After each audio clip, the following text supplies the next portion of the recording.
Don't forget your bag, Daniel. I won't, Herbert. There is no shame in using a parasol in the desert.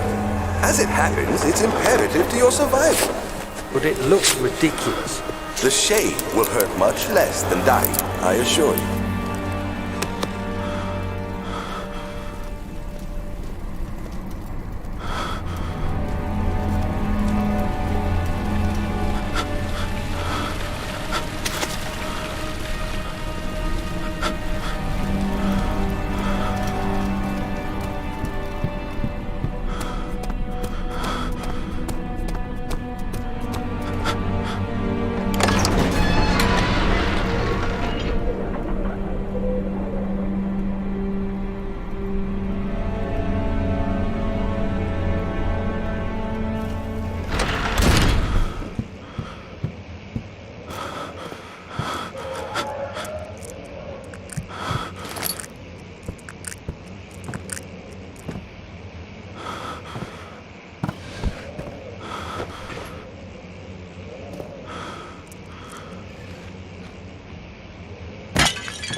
What is this place?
Let's see what you have to offer.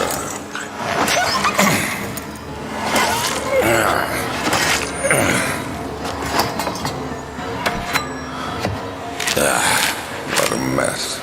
I should have sharpened the saw, but I can sense it. It's definitely there.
Is anyone there?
journal is gone.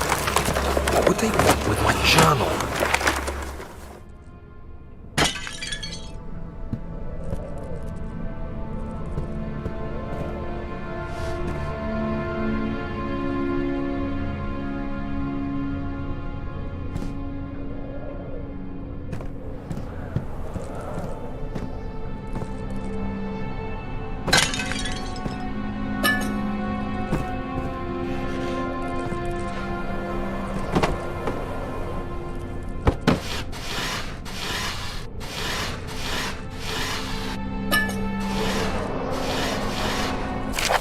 July 1839.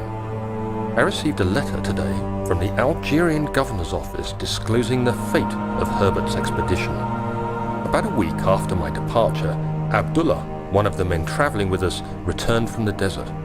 He was badly injured, as if maimed by a lion. The man rambled deliriously about the expedition being attacked by something horrible.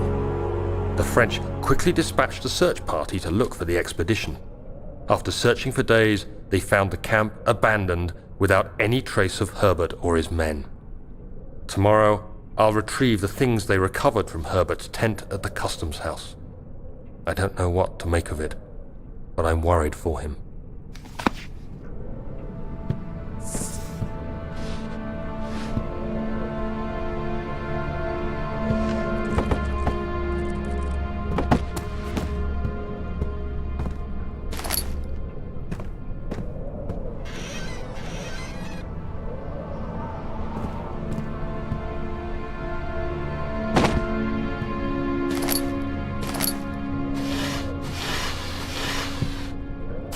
July 1839. Today I picked up Herbert's things at the customs house.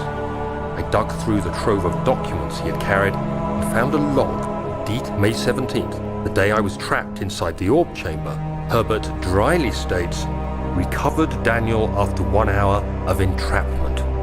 This confused me greatly. I was suffocating within minutes. How could I have lasted an hour? I continued reading the peculiar text.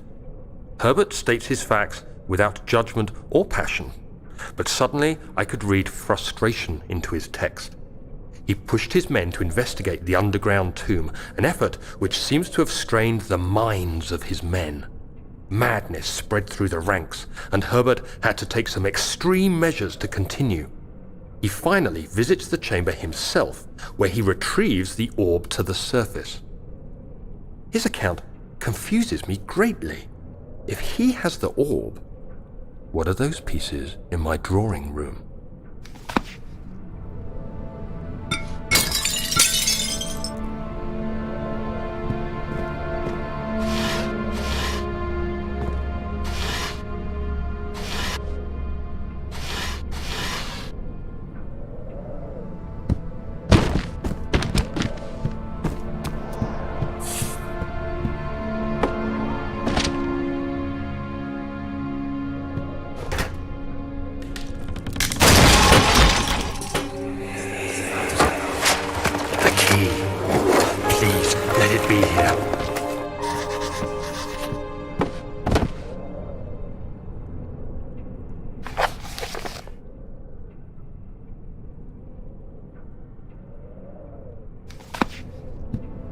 4th of July, 1839. It's done! The orb is assembled. I was awakened by an exhausting nightmare.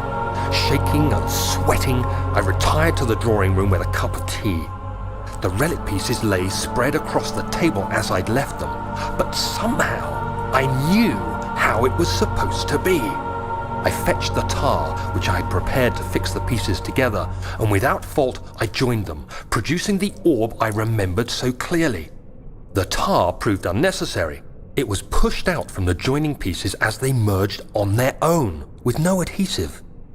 The ancient stone relic now rests on my table. Its immaculate surface and perfect shape could have been molded by a factory. This is all too strange.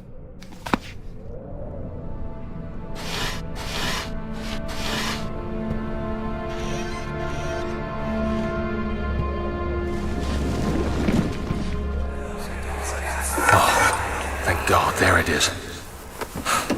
I guess it is a good place to hide it then.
July, 1839.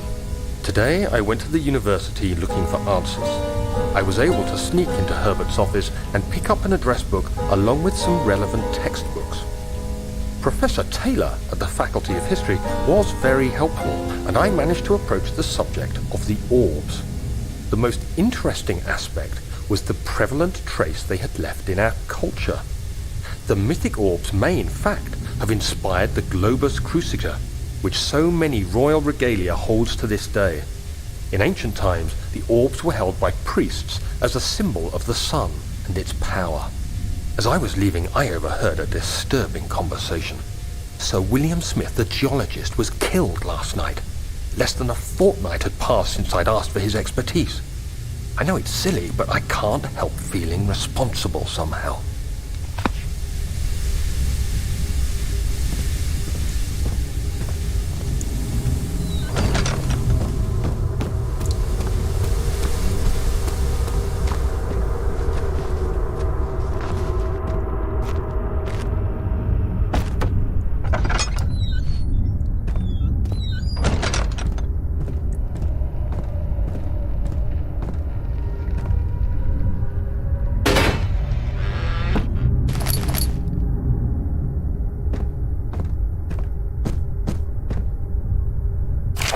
July 1839. I've read every book I can find on the subject.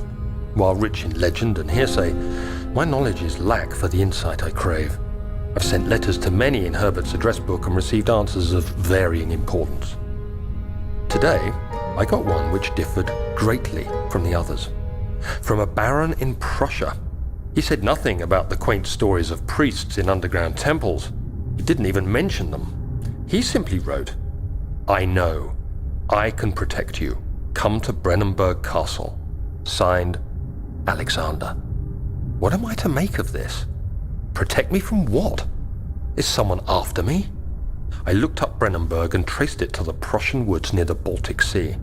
While being the least informative letter I've received, it causes me greatest distress and interest. As I write, my thoughts are drawn to my nightmares in which a most disturbing sound calls to me. A sound defying description. A voice from the void. The last few weeks have been awful, with so many sleepless nights dreading a repeat of those horrid dreams. Tomorrow, I shall visit my physician, Dr. Tate, in hope that he can provide me with sedatives to help me sleep.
July 1839. How has this escaped me? They're all dead. Limbs scattered, heads split down the middle, their skin flayed as if boiled. I feel like I'm falling into myself. What's happening? Sir William Smith, Professor Taylor, now Dr. Tate. Is it following me? How can it not be? It's the damn thing I brought from Africa. Something is after me. I have no choice but to trust the Baron. He better know what he claims. If he is wrong, I suspect he'll regret it as well.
This way. What was that? Forgive me, I should have warned you. One of my responsibilities as a Baron is that of a prison warden. This is where criminals are locked up. Like a dungeon?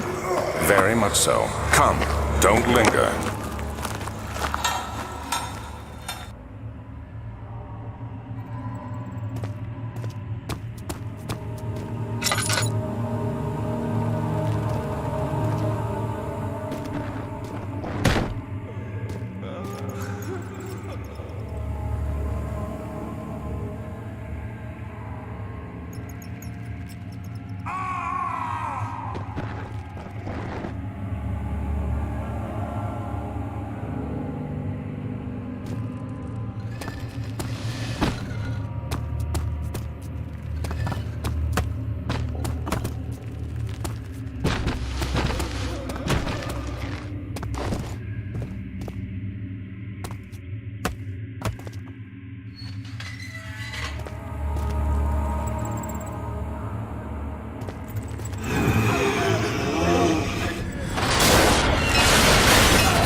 Closing in.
You must go. Find Gabriel, the Outrider, and tell him to alert the King's men. No, you come too. Please, we don't have time to make the hole any wider. Someone's coming. Hurry! I'll cover the hole with the bed. Everything will be fine. I promise.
Where is she?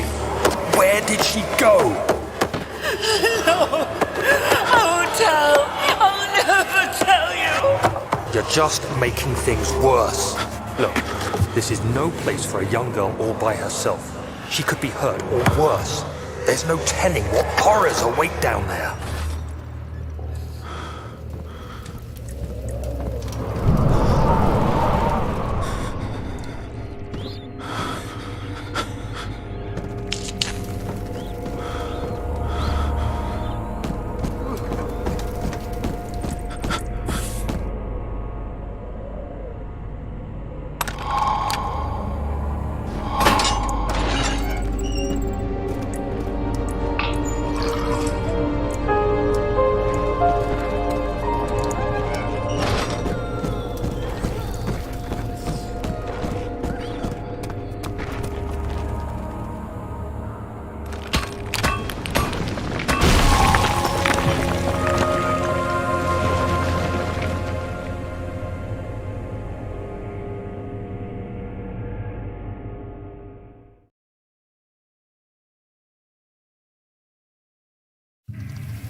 2nd of August, 1839. I have arrived at the village of Altstadt. It's a haven in the midst of a vast forest and the last stop before my final destination, Castle Brennenburg. It's late in the evening, and the outrider, who has been with the coach since Bremen, advised me to wait until morning before I venture further. I've arranged for a bed at Der Müller, the village's only inn, and am now waiting for the sun to rise. I try to sleep, but as I close my eyes, I see the men who fell victim in London. My fear and shame forces me to witness the same scenes over and over. They are dead because of me.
August 1839.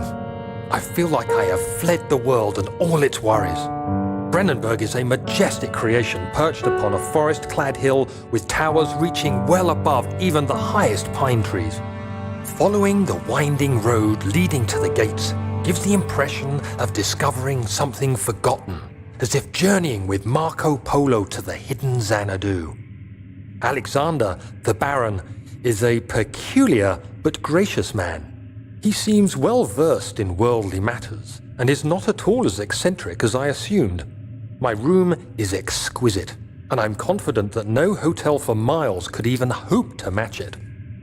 As the sun sets on Brennenburg, its fairy tale varnish turns to an eerie gloom. Alexander's strange servants are never far away. They are a quiet lot, and their behavior could only be described as skulking. Alexander seems pleased by my presence. As he puts it, it seems like I got here just in time.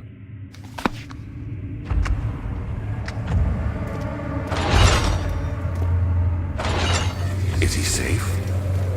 Well, it's for his own good.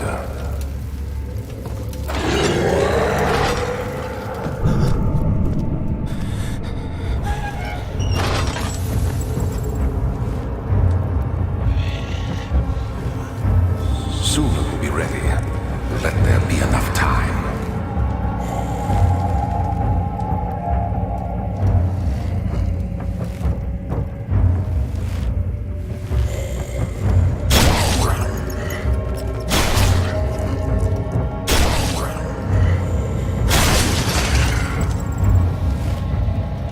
He escaped. Where is he now?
Anybody, help!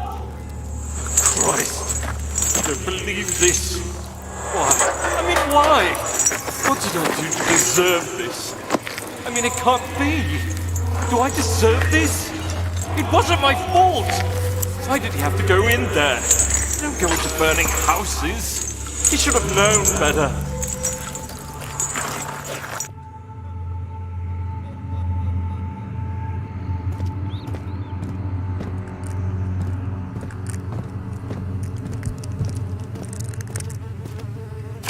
August 1839. The nightmares woke me in the early morning, and for a moment I forgot where I was.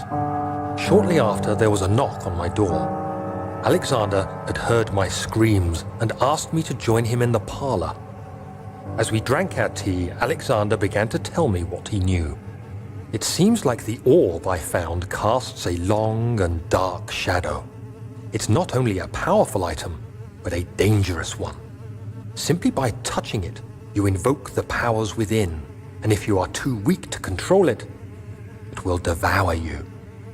The shadow is a sluggish thing, lagging behind the wielder, killing anyone or anything in its path to reclaim the orb. I said I didn't care about its powers, and that I should throw it away. Alexander advised against this, as I'd still be a part of the path to the orb, and eventually suffer death. Having the orb, I would at least have the chance to fight back when the time came. I asked Alexander what he meant when he said he could protect me, and he answered that things can be done, but at a price.